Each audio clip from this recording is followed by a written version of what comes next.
que estão marcadas na memória do povo. O povo vai criando. Então põe no ar.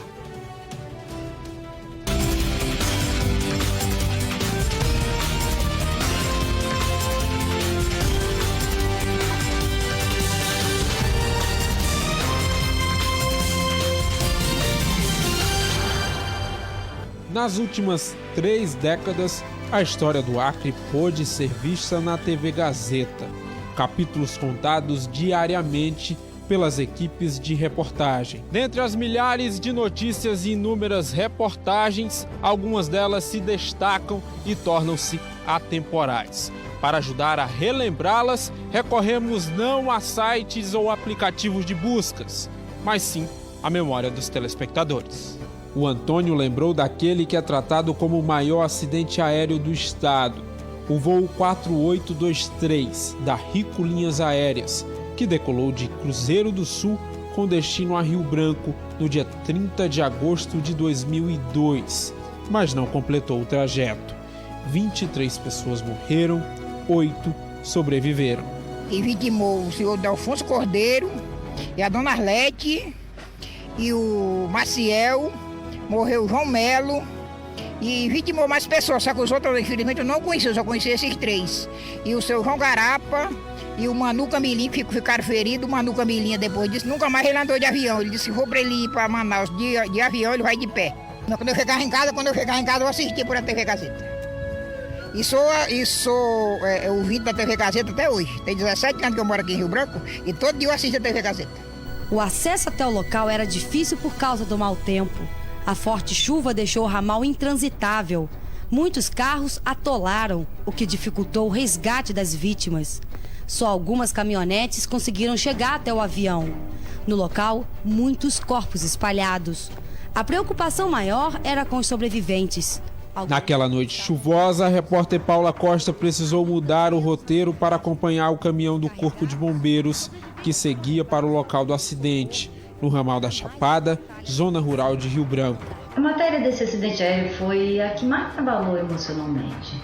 Tudo o que eu vivi naquele dia, ainda me trazem muita angústia, muita tristeza. Eu lembro que a gente estava indo para Expo Acre e nosso carro estava parado no sinal de trânsito, quando de repente passaram 2 caminhões do Corpo de Bombeiros com a sirene ligada, ambulâncias do SAMU. Naquele momento eu percebi que alguma coisa grave tinha acontecido, então eu liguei para saber. Foi aí que o Corpo de Bombeiros me falou que um avião tinha caído a 5 quilômetros do aeroporto. Imediatamente nós mudamos a nossa rota e eu liguei para a TV para avisar o que tinha acontecido e para preparar as equipes. Quando nós chegamos na entrada do ramal onde o avião tinha caído, tinha tanta lama, mas tanta lama, porque tinha chovido naquele dia, que o nosso carro ele não entrava, era um carro de passeio. Então nós pegamos uma carona na caminhonete da Polícia Militar, que em certo trecho também ficou atolada, e tivemos que fazer o resto do percurso a pé. Aí quando nós chegamos no local, eu fiquei tão assustada com o que eu vi que por alguns minutos eu fiquei parada, sem ação nenhuma. Até que o Luizinho, meu cinegrafista, ele falou, anda, vamos, grava, vai. O Corpo de Bombeiros começa a retirar os corpos, alguns irreconhecíveis, completamente deformados e mutilados. Um a um, eles foram sendo colocados na carroceria das caminhonetes que conseguiram chegar até o local. Entre os mortos estavam empresários de Cruzeiro do Sul, o deputado federal e candidato à reeleição Ildefonso Cordeiro, a mulher dele, o vereador e candidato a deputado estadual Luiz Maciel e o presidente regional da FUNASA, Ailton Oliveira. O avião estava sendo pilotado pelo piloto Tavares. Ele tinha 22 anos de profissão e era um dos mais experientes da Rico. Ele, o copiloto Roberto e a comissária de bordo, Cátia Regina, morreram. O cinegrafista Luiz Cordeiro estava com a repórter Paula Costa. Foram dele as primeiras imagens da tragédia. Eu lembro que estava muito escuro e chovia bastante. E as cenas eram muito fortes. Muitas cenas não foram para o ar naquele dia porque não tinha como botar no ar. Mas eu lembro-me que eu pisava em cima de corpos e quando eu olhava, porque eu focava com o foco da câmera para os pés, eu estava em cima de pé, estava em cima de perna, de braço de pessoas que tinham morrido. E uma das cenas que me chocou bastante foi quando estavam serrando para tirar o corpo do piloto do avião. E ele estava dessa finurinha assim. E eu não suportei, comecei a chorar ali naquele momento. Aquela noite eu não jantei. Aquele dia para mim ficou marcado para sempre. Foi uma das cenas, durante esses 30 anos de jornalismo que eu tenho, foi uma das cenas que não consigo esquecer devido à tragédia que aconteceu com o avião da Rico naquele dia 30 de agosto de 2002. Grandes histórias marcaram os 30 anos da TV Gazeta. A radialista Francineide puxou pela memória uma reportagem premiada pela Confederação Nacional dos Transportes e produzida por Washington Aquino. Retratava uma viagem que até hoje é motivo de transtornos. Eu lembro uma muito interessante na época ainda do Washington Aquino, que trabalhava como repórter, uma matéria que fizeram ainda quando a estrada estava... Era só na lama, né? De Rio Branco a Cruzeiro do Sul, que andaram de burro, andaram a pé na lama. A estrada para no Igarapé Lomada por falta de uma bueira. São mais de 100 quilômetros de isolamento. A estrada, a partir daqui, nos apresenta o contraste da beleza de suas margens com floresta densa e água limpa, com ondulações, aclives, declives e muito verde, e com o perigo dos abismos que se formam a partir da erosão que a cada dia destrói o pouco que se construiu em anos passados. E lá estava ele mais uma vez.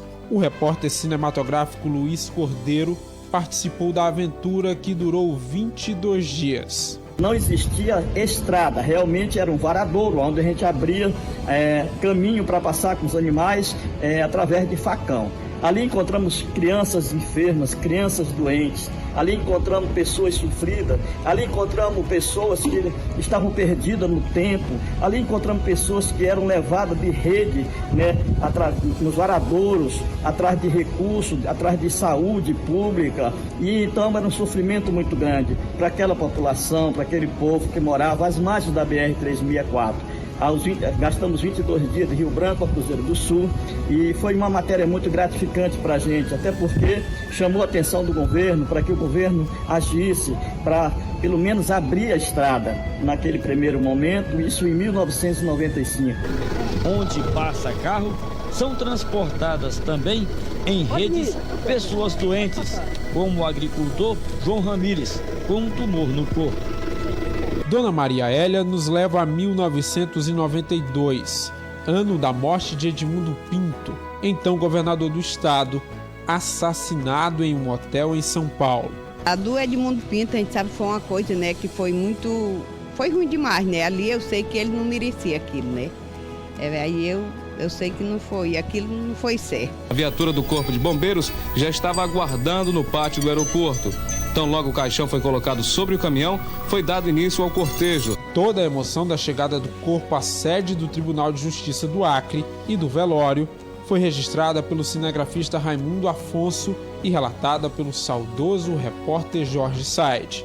Aplausos que poderiam ser de vitória, né? Aplausos de tristeza, de amargura, né? O nosso governador voltando aqui e aqui sua terra. O pessoal canta aqui o hino do Acre, sabe? Aí, momento de desespero, uma senhora que assiste. Professora Rosário, a secretária do governador Washington, um momento de muita angústia, né? Chora a perda do amigo e do chefe. À época, a morte de Edmundo Pinto foi relacionada a outro fato lembrado por Marisa, o incêndio da Assembleia Legislativa. Eu me lembro da Assembleia, assim, que foi um monte de gente desesperada, a gente chegava aqui olhando, assim, aquela fumaça subindo, né? Foi muito, assim, desesperador. Calma, ela tá mais tranquila um pouco, tá descendo, as feições dela já são 4h15 e o fogo continua intenso aqui. As explosões continuam acontecendo. O fogo já tomando conta do terceiro andar, aliás, do primeiro andar aqui do prédio da Assembleia. A repórter Alcinete Damasceno, que cobriu o incêndio da Aleac em 1992, produziu outra matéria que ganhou repercussão e o prêmio Líbero Badaró, a reintegração de terras no bairro Belo Jardim, em Rio Branco. Não tem pena, não tem gente dentro da casa que você tá derrubando. Mas só dentro da casa. Vai ter coragem de derrubar a casa com o pessoal dentro? Tá mandando derrubar, né? Com o pessoal dentro da casa mesmo? Só que a gente segue lá. Você não tá vendo que tem gente dentro da casa, não? O opção de justiça que é que tá mandando, fazemos tudo assim lá. A reportagem do Belo Jardim, ela não foi algo assim tão comum de acontecer, né? Essa é uma reportagem que ela foi feita ao longo do tempo. Pelo menos uma semana os fatos ficaram acontecendo na comunidade, naquela localidade. E as pessoas iam me informando e pedindo que eu fosse lá para fazer uma reportagem, que havia um conflito, ameaça de expulsão daquelas famílias que viviam lá já há 20, 30 anos.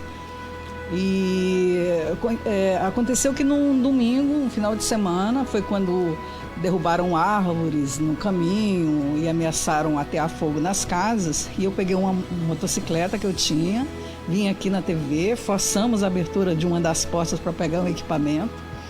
Fui atrás do Joseni e aí fomos para campo, né, em busca dessa reportagem, também de auxiliar aquela população que estava ali. Eram várias famílias que estavam sendo ameaçadas. E, de fato, tudo aquilo que todo mundo conhece que aconteceu, né, a reintegração de posse, com autorização da Justiça, com o apoio da Polícia Militar e, infelizmente, né, são fatos que continuam acontecendo até hoje. Resultou num prêmio, e o prêmio maior foi a permanência daquelas famílias na localidade, porque até hoje ainda existem as famílias lá. Não aquela da reportagem em si, porque foram várias, mas aquela que teve a casa, né, com os pilares cortados, com a família dentro, várias crianças, a mulher numa situação triste. Mas o prêmio maior foi realmente fazer algo que contribuísse com a sociedade, né? Que melhorasse a qualidade, melhorasse a vida daquelas famílias. Esse foi o grande prêmio.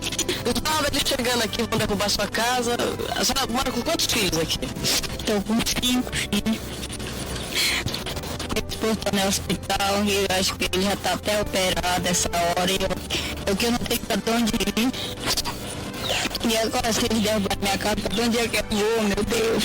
O registro de fatos históricos, das dificuldades presentes no dia a dia da população do Estado, o papel social de dar voz a quem muitas vezes é silenciado. Tudo isso a TV Gazeta fez, faz e continuará fazendo para manter a credibilidade conquistada nesses 30 anos junto aos telespectadores acreanos.